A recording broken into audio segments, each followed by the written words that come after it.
negosyanteng misis, at dahil malapit na mag-Chinese New Year, gagawa tayo ng tikoy at pwede rin natin gawing tikoy rolls na pang negosyo. Meron tayong 3 flavors. Ito yung peanut, ube peanut, at choco Oreo tikoy rolls. Ayan. Kaya naman, my name is Nina Bacani, ang iyong negosyo, mami. Simulan na natin.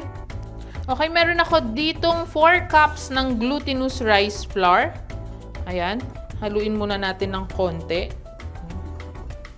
Tapos, ilalagay ko yung half cup ng white sugar.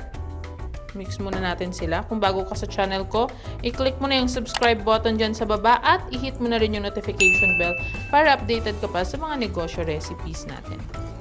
Ayan. Tapos, maglagay tayo ng 2 and 2.5 cup ng water. So, dito ko na siya kinanaw sa aking yung pinagtanggalan ko ng condensed milk, no? Kasi sayang. So, mix muna natin yan. Kung meron kang recipe this 2021, ano? Pwede mong i-comment.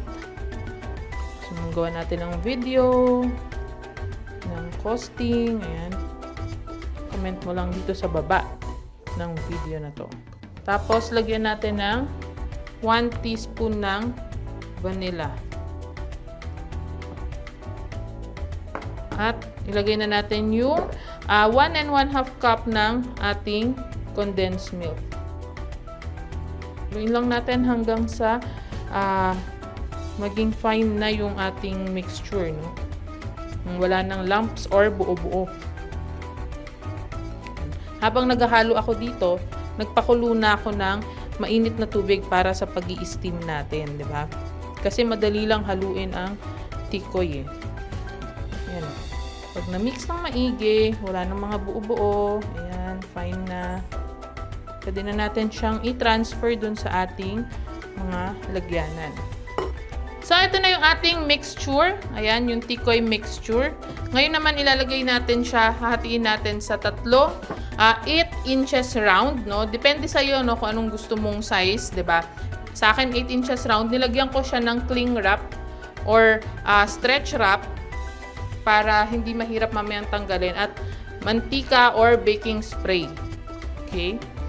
So, ilagay na natin. So, gagamit ako ng strainer para maiwasan pa rin yung mga lumps, no, or mga buo-buo, 'di ba? Diyan. So, hatiin natin siya sa 3. Kaya, ang gagawin ko, lalagyan ko muna yung 3. Then, ibabalanse ko na lang.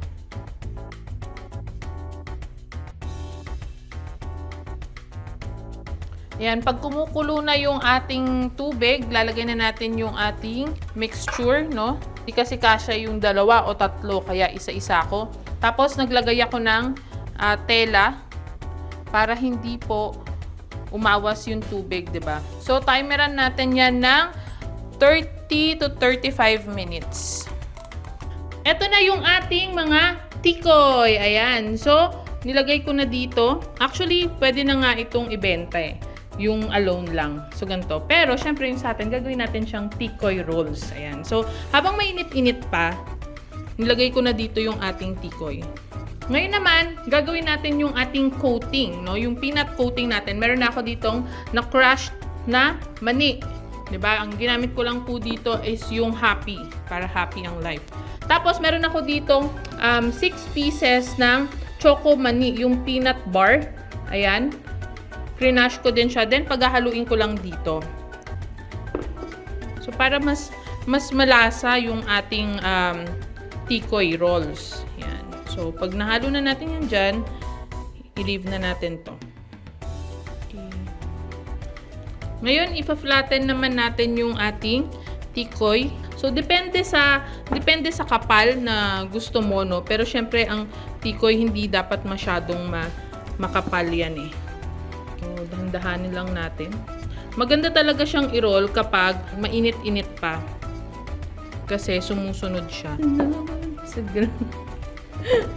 Pwede natin gawing pa-rectangle siya para madali para sa atin mag-hiwa.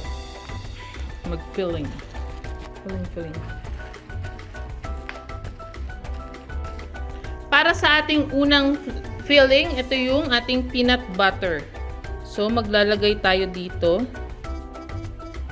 ng peanut butter na filling. Depende sa kapal na gusto mo. Ako gusto ko yung medyo makapal para hindi sayang. Hindi parang hindi bitin, 'di ba? Yan. Tapos titiklop natin yan dito.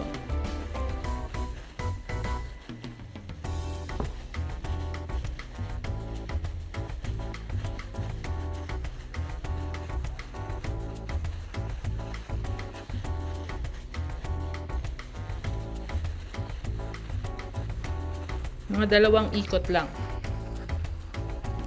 Yan. Yan. Tapos, meron akong pang slice. Nilagyan ko siya ng konting mantika para hindi siya didikit dito sa ating, yan o, para smooth. Okay.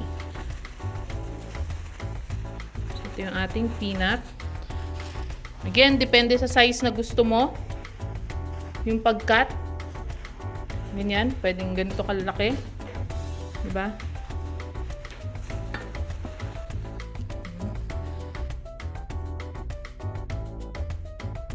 Tapos, syempre, ito na siya, oh. I-roll natin siya dito sa ating peanut coating.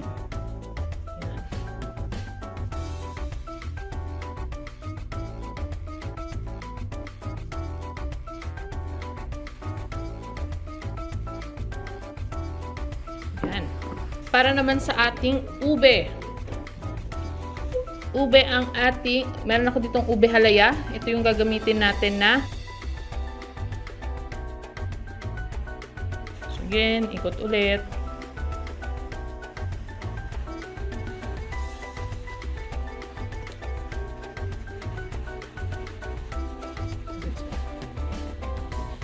Yan, 2 ikot ulit.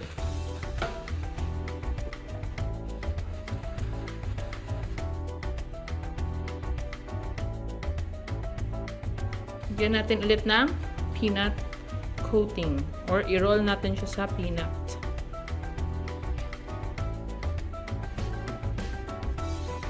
Yan.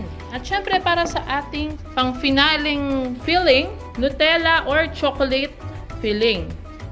So depende sa'yo kung anong gusto mo. Ito kasi ay favorite ng aking Junakis. Aking bunso. So, siya nag-request nitong chocolate na to. Kaya, kung favorite ng anak ko, baka naman maging favorite din ng ibang mga kids, di ba? Kasi chocolate, tsaka mga kids at heart. Basta yung mga may hilig sa chocolate dyan. Pwede rin. Kasi masarap.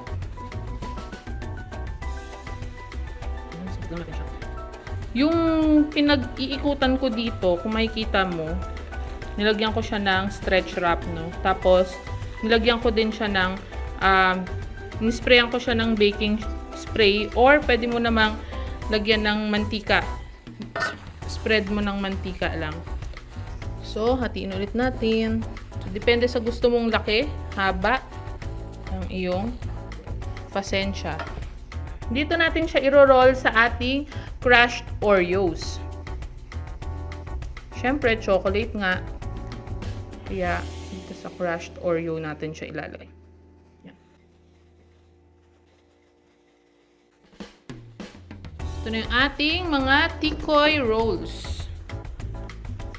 Perfect na perfect ngayong Chinese New Year. At ito na nga. Ito na yung ating mga Tikoy rolls. Ayan, yung ating peanut, yung ating ube peanut, at syempre yung ating choco Oreo. Ayan. Ngayon naman, ang gagawin natin is ilalagay na natin siya dito sa clamshell. So, ang size po nito ay OPS H1L. Hindi ko alam eh.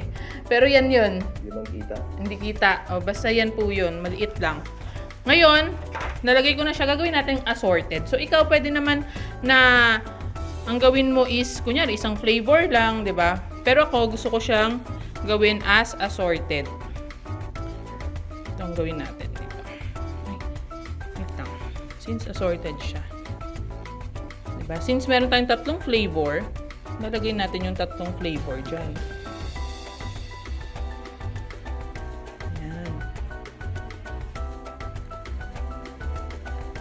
So alam mo ba na ang puhunan lang natin dito is 153 pesos.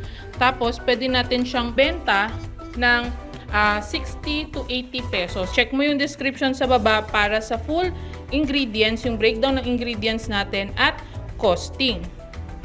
At syempre, makakagawa tayo nito since ito yung isang bilog pa lang yung nagawa ko, meron pang dalawa. 'Di ba? So kung nakagawa ako sa isang bilog ng dalawang clamshell or dalawang set, makagawa tayo total ng 6 na clamshell na ganito. Okay? And kaya naman, ang pwede nating tubuin or kitain dito is magre-range ng 207 pesos up to 327 pesos sa 6 sets pa lang yan. Kaya naman, kung naging helpful sa'yo tong video na to, panoorin mo din yung ibang mga videos ko dito. At syempre, give me a thumbs up, subscribe at i-hit mo na yung notification bell para updated ka pa sa mga negosyo recipes natin.